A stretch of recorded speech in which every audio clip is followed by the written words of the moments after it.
Nakakawan Catherine Bernardo emosyonal.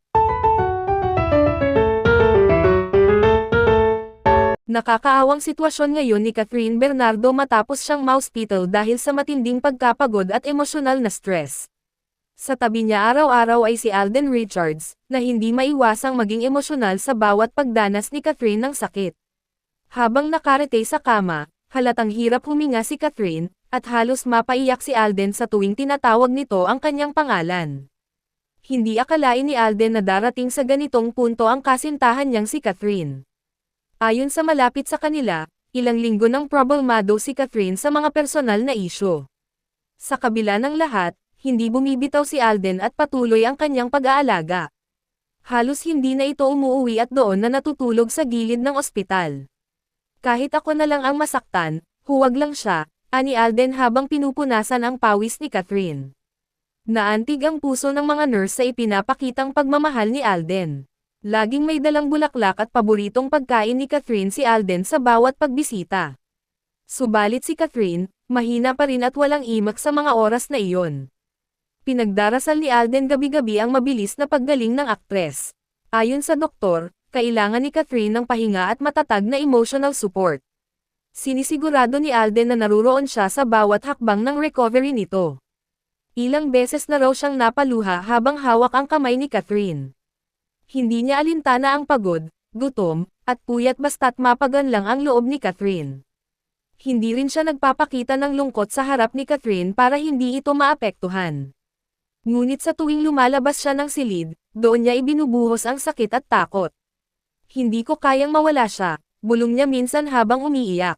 Nag-viral pa sa social media ang isang kuha ng video ni Alden habang time na nagdarasal sa chapel ng ospital. Ipinagpapasalamat ng mga fans ang kanyang dedikasyon at malasakit.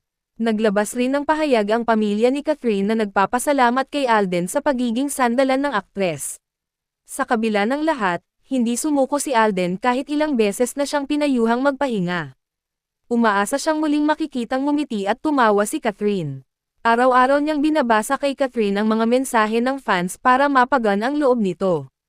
Laban lang tayo, mahal, ani Alden habang hinahaplos ang buhok ng dalaga.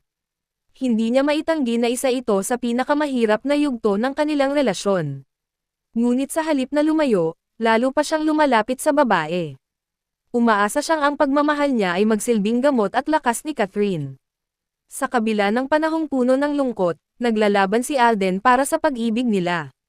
Marami rin ang natuwa sa ipinakitang tapang ni Alden sa sitwasyon. Si Catherine naman, kahit mahina pa, ay pilit na ngumiti kay Alden. Iyon ay sapat na upang maibsan ang lungkot ni Alden kahit panandalian. Nagbigay din ng mensahe si Catherine sa mga tagahanga sa pamamagitan ng sulat. Salamat sa suporta, lalaban ako para sa inyo at kay Alden, aniya.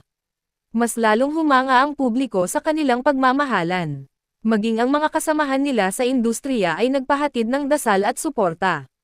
Ipinakita rin ni Alden ang isang larawan nilang dalawa na magkahawak kamay habang nasa ospital. Ito ang pinakamatapang na babaeng kilala ko, caption niya. Patuloy ang pagmamatsyag ng media sa kondisyon ni Catherine.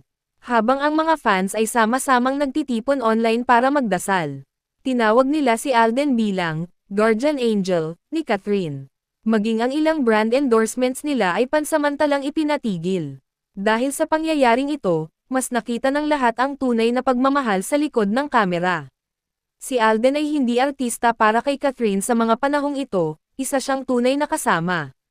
Hindi alintana ng binata ang kung anong mawawala sa kanyang career. Ang mahalaga raw ay ang buhay at ngiti ni Catherine. Ang publiko ngayon ay umaasa ng mabilis na paggaling ng aktres. At naway magpatuloy ang matatag nilang relasyon matapos malampasan ang unos. Sa huli, ang kwento ng pag-ibig ni Catherine at Alden ay patuloy na nagbibigay inspires.